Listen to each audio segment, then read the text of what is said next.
ꯑꯍꯥꯟꯕꯃꯛꯇꯗ ꯑꯩꯍꯥꯛꯅ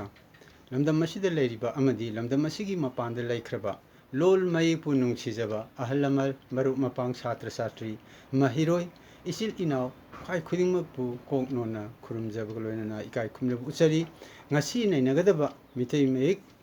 ꯁꯤꯖꯤꯟꯅꯗꯨꯅ ꯃꯅꯤꯄꯨꯔꯤ ꯂꯣꯜ ꯃꯤꯇꯩꯂꯣꯟ ꯇꯝꯕꯒꯤ ꯃꯇꯥꯡꯗ ꯅꯩꯅꯖꯒꯗꯕ ꯑꯁꯤ ꯂꯣꯟꯁꯨꯝ ꯃꯌꯦꯛꯀꯤ ꯃꯇꯥꯡꯗꯅꯤ ꯑꯩꯍꯥꯛꯀꯤ ꯏꯃꯤꯡꯅ ꯉꯥꯡꯈꯝ ꯄ꯭ꯔꯦꯃꯦꯁꯣꯔ ꯆꯦꯅꯦꯜ ꯑꯁꯤꯒꯤ ꯃꯃꯤꯡꯅ ꯃꯅꯤꯄꯨꯔ ꯂꯦꯡꯒ꯭ꯋꯦꯖ ꯐꯤꯆꯔ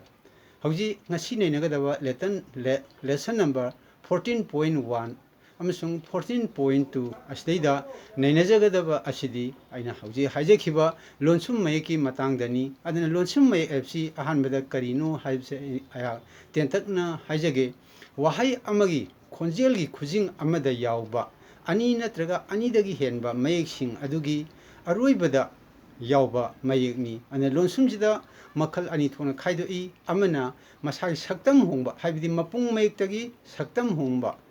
ꯂꯣꯟꯁꯨꯝ ꯑꯃ ꯑꯅꯤꯁꯨꯕꯗꯅ ꯃꯄꯨꯡ ꯃꯌꯦꯛꯇꯒꯤ ꯁꯛꯇꯝ ꯍꯣꯡꯗꯅ ꯃꯁꯥꯒꯤ ꯁꯛꯇꯝꯗꯨ ꯍꯣꯡꯗꯅ ꯍꯥꯏꯕꯗꯤ ꯃꯄꯨꯡ ꯃꯌꯦꯛꯇꯨ ꯍꯣꯡꯗꯅ ꯑꯗꯨꯃꯛ ꯁꯤꯖꯤꯟꯅꯕ ꯂꯣꯟꯁꯨꯝ ꯑꯃ ꯑꯗꯨꯅ ꯉꯁꯤ ꯅꯩꯅꯖꯒꯗꯕ ꯑꯁꯤꯗ ꯁꯛꯇꯝ ꯍꯣꯡꯕ ꯂꯣꯟꯁꯨꯝꯁꯤꯡ ꯑꯁꯤꯒꯤ ꯑꯦꯛꯖꯥꯝꯄꯜꯁꯤꯡ ꯑꯁꯤꯁꯨ ꯈꯔꯗꯪ ꯅꯩꯅꯖꯒꯦ ꯑꯗꯨꯗꯤ ꯑꯩ ꯍꯧꯖꯤꯛ ꯂꯣꯟꯁꯨꯝꯒꯤ ꯃꯇꯥꯡꯗ ꯍꯥꯏꯗꯤ ꯁꯛꯇꯝ ꯍꯣꯡꯕ ꯂꯣꯟꯁꯨꯝ ꯑꯃꯁꯨꯡ ꯁꯛꯇꯝ ꯍꯣꯡꯗꯕ ꯂꯣꯟꯁꯨꯝꯒꯤ ꯃꯇꯥꯡꯗ ꯃꯊꯪ ꯑꯩ ꯑꯃꯨꯛꯇꯪ ꯍꯥꯏꯖꯔꯛꯀꯦ ꯑꯍꯥꯟꯕꯗ ꯂꯥꯇꯝ 14.1 ꯇꯔꯥꯃꯔꯤ ꯑꯃ ꯂꯣꯟꯁꯨꯝ ꯃꯈꯜ ꯑꯅꯤ ꯁꯛꯇꯥꯛꯄ ꯄꯥꯔꯠ 1-2 ꯂꯦꯁꯟ ꯅꯝꯕꯔ 14.1 ꯂꯣꯟꯁꯨꯝ ꯃꯈꯜ ꯑꯅꯤ ꯁꯛꯇꯥꯛꯄ ꯁꯤꯒꯤ ꯑꯍꯥꯟꯕ ꯄꯔꯦꯡ ꯑꯁꯤꯅ ꯁꯛꯇꯝ ꯍꯣꯡꯕ ꯂꯣꯟꯁꯨꯝꯅꯤ ꯍꯥꯏꯕꯗꯤ ꯀꯣꯛꯇꯒꯤ ꯀꯣꯛ ꯂꯣꯟꯁꯨꯝ ꯂꯥꯏꯗꯒꯤ ꯂꯥꯏ ꯂꯣꯟꯁꯨꯝ ꯃꯤꯠ ꯍꯥꯏꯕ ꯃꯄꯨꯡ ꯃꯌꯦꯛꯇꯒꯤ ꯃꯤꯠ ꯂꯣꯟꯁꯨꯝ ꯄꯥꯗꯒꯤ ꯄꯥ ꯂꯣꯟꯁꯨꯝ ꯉꯥꯗꯒꯤ ꯉꯥ ꯂꯣꯟꯁꯨꯝ ꯇꯤꯜꯗꯒꯤ ꯇꯤꯜ ꯂꯣꯟꯁꯨꯝ ꯉꯧꯗꯒꯤ ꯉꯧ ꯂꯣꯟꯁꯨꯝ ꯏꯗꯒꯤ ꯏ ꯂꯣꯟꯁꯨꯝ ꯁꯨꯃꯥꯏꯅ ꯇꯧꯗꯅ ꯁꯛꯇꯝ ꯍꯣꯡꯕ ꯂꯣꯟꯁꯨꯝꯁꯤꯡ ꯑꯁꯦ ꯀꯔꯤꯅꯣ ꯍꯥꯏꯕꯗ ꯀꯣꯛ ꯂꯥꯏ ꯃꯤꯠ ꯄꯥ ꯅꯥ ꯇꯤꯜ ꯉꯧ ꯏ ꯍꯥꯏꯔꯤꯕ ꯅꯤꯄꯥꯜ ꯑꯁꯤꯅ ꯃꯄꯨꯡ ꯃꯌꯦꯛꯇꯒꯤ ꯁꯛꯇꯝ ꯍꯣꯡꯈꯤꯕ ꯁꯛꯇꯝ ꯍꯣꯡꯕ ꯂꯣꯟꯁꯨꯝꯁꯤꯡ ꯑꯗꯨꯅꯤ ꯑꯗꯨꯒ ꯁꯤꯗꯩꯗ ꯂꯩꯔꯤꯕꯁꯤꯅ ꯄꯨꯝꯅꯃꯛ ꯏꯔꯤꯕꯅꯤ ꯍꯥꯏꯕꯗꯤ ꯃꯄꯨꯡ ꯃꯌꯦꯛ 18ꯇꯨ ꯏꯖꯕꯅꯤ ꯀꯣꯛ ꯁꯝ ꯂꯥꯏ ꯃꯤꯠ ꯄꯥ ꯅꯥ ꯆꯤꯜ ꯇꯤꯜ ꯈꯧ ꯉꯧ ꯊꯧ ꯋꯥꯏ ꯌꯥꯡ ꯍꯨꯛ ꯎꯟ ꯏ ꯐꯝ ꯑꯇꯤꯌꯥ ꯒꯣꯛ ꯖꯝ ꯔꯥꯏ ꯕꯥ ꯖꯤꯜ ꯗꯤꯜ ꯒꯧ ꯙꯧ ꯚꯝ ꯑꯗꯨꯗꯤ ꯀꯔꯝꯕ ꯃꯐꯝꯗ ꯂꯩꯕ ꯃꯄꯨꯡ ꯃꯌꯦꯛꯁꯤꯡꯅ ꯂꯣꯟꯁꯨꯝ ꯑꯣꯏꯕ ꯃꯇꯝꯗ ꯁꯛꯇꯝ ꯑꯣꯟꯕꯒꯦ ꯍꯥꯏꯕꯗꯣ ꯁꯤꯗꯩꯗ ꯏꯗꯨꯅꯁꯨ ꯂꯩꯔꯦ ꯔꯥꯎꯟ ꯇꯧꯗꯨꯅꯁꯨ ꯂꯩꯔꯦ ꯑꯩ ꯑꯃꯨꯛꯇꯪ ꯍꯥꯏꯖꯔꯛꯀꯦ ꯑꯍꯥꯟꯕꯗ sida kokse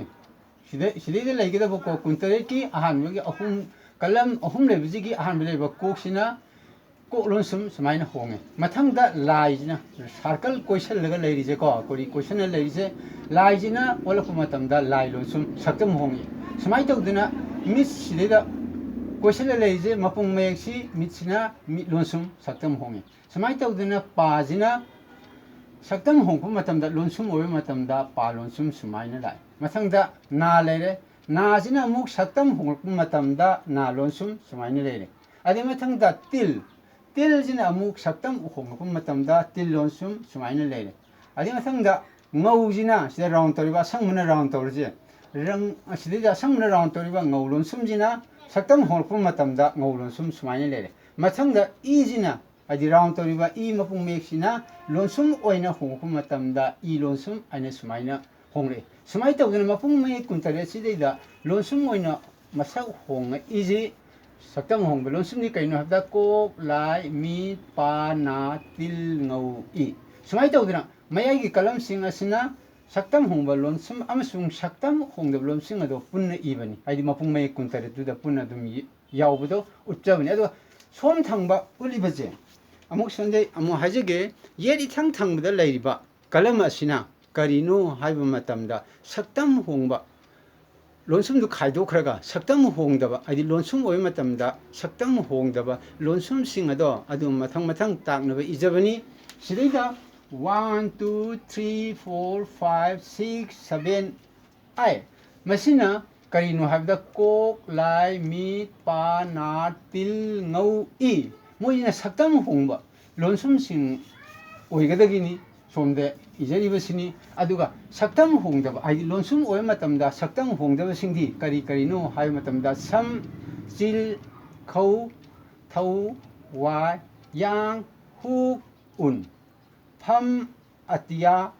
गो जम राय बा जिल दिल गहु दहु भम अदुना मपुंग में अपुनबा कुंतरेसे कुंतरेसिदगी सक्तम होंगबा लोनसुम निपान जी खाइदोकगा तरामापनजिना लोनसुम ओयो मतमदा मसक होंगदना लाइगदबा लोनसुम सिंग अदुनी अदुना अखुना लोनसुम सिंग असे मसी निंगसिंगे हाय तारगदी मी खुदिंगमकी मागी मागी हाइजा सिंगजबगी मतुंगिना लोनसुम से अहनबदा कमाय तुरगा चिंफा पुगदगी हाइबसे मी खुदिंगी लाई अदुबु अखोइना हाइनजरप मतमदा चिंफा पु मतौ करम तौना पुगदगी हाइबदे अखोइना फिगर अमखक निंगजिंगजै मदुदी करिनो हाय मतमदा 1 2 3 4 5 6 7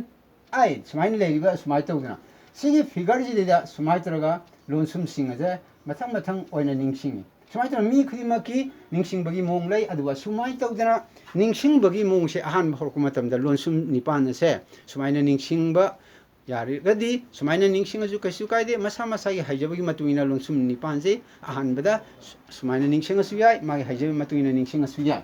अदु सिदा कोक लाई मी पा ना तिल ngau i ana sumai tawduna ningsingbा अदुदी हौजी आइना ममंगजु हाइजग्रबा लोनसुम असे मसी सक्तम होंग अमसुंग सक्तम होंगदबा खाइदो कया हाइजरे अदुदी सक्तम होंग लोनसुम सिंग असे करम करम एग्जांपल सिंग खुदम सिंग लै हाइबदो अबु मथंगदा अमु नैनरसी अदुदी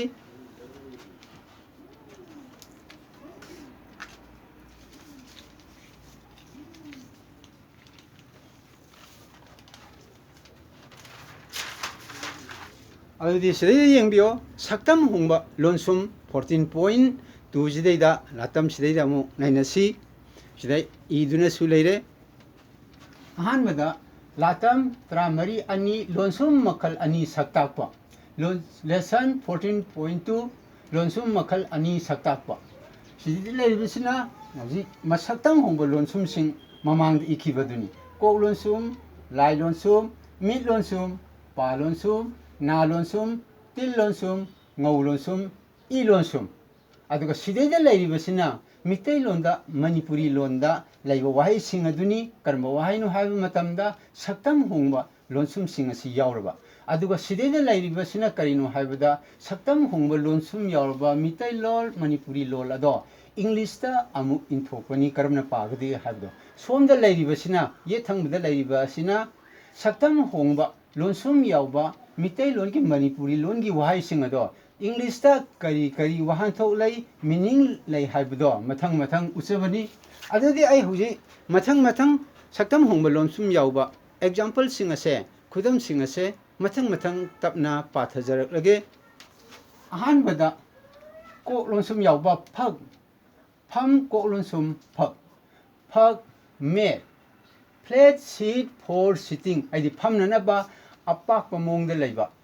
पोट अमनी मेट अदि फक अजि अदि मथंगदा लाई लोनसुम जिदा यावबा सक्तम होंगबा लोनसुम जि यावबा मिते लोनगी वाहाइदी तल इंग्लिश दा कमाइन खोंथो ई तल अजा मीनिंग ना bread a kind of prepared food अदि सेम सारबा आइदी यामकु हरिजनी सिन सेम सारबा चाननबा पोट अमनी ब्रेड हाइबजे मथंगदा अमु मीट लोनसुम सक्तम होंगबा मीट लोनसुम यावबा मिते लोनगी मणिपुरी लोनगी वाहाइदी सम हाइबा SISAM सम अदगा मसिदा बिंदु में यावरिबसिना SH की महु सिनबनी अदिसे सम हाइबगी मीनिंग दी करिनो हाइबदा a kind of long basket which is used to carry loads on one's back कनागुंबा अमगी मी अमगी नंगलदा पुदुना चटपा याबा असंग मखलगी बास्केट नि अनि सम हाइबसिना मीन तौरिबसे असिदैदा यावरिबसिना सक्तम होंगबा लोनसुम मिट यावरे सुमाइ तौदना मथंगदा पाजी सिदैदा अमु यंगसी पा लोनसुम सिदा का हाय का भाबा मिते लोनगी वाय अम लेरे सिदैदा पा लोनसुम जि यावरे सिदैदा खोंजेनगी खुजिंग अमना महु सिलगा अरोइबदा यावबा मयेकनी ana masidida palon sum yaure kap haibasi English ta kap ana pare ada magi meaning di wahan thokti a span haibadi distance between tips of thumbs and a little finger haidi akoi khudom biga khubiga ani dugi marta lapnaba adu boy khone kari kawi kap aina kawi ko ana khoina sida takningi di sidida saktam homulun sum pa yawba asini machangda mu sumai tawduna na lon sum haidi saktam homulun sum na je si yawba mitei lon gi manipuri lon gi waidi san haita ana san haibasi daida na lon sum si saktam hongba lon sum yawre ada ngasi na kamai pani san haji English ta san haina pare ox bullocks adi salaba aduni adi masangda amo sumai tawduna til lon sum adi saktam hongba lon sum til je masi yawa wahai mitei lon manipuri lon gi wahai di pat hairen khalaji pa sina saktam hongba lon sum ni PAAT English ta pat haina pani ana magi meaning di leg adi kaino ising yamna leiba kamphana question ba apa pu mafam amani asibu kari kawi leg English na leg mitei lon manipuri lon na pat haire pa bana English ta sumaina pa gani pat haina sumai tawduna ngaulo sum sigi deida mu khanarji ngosleida kang hai bijina karino kang ana sumaina pargani kang hai badi masigi athadi rat cereal carrot plantain palanquin use wheels haidi karino kangung panba dolai hama rat hai badi carrot hai adi masangda mu makhada mu hapet nei nursi yengo sidaida samjidaida mathakda dot amana maga mi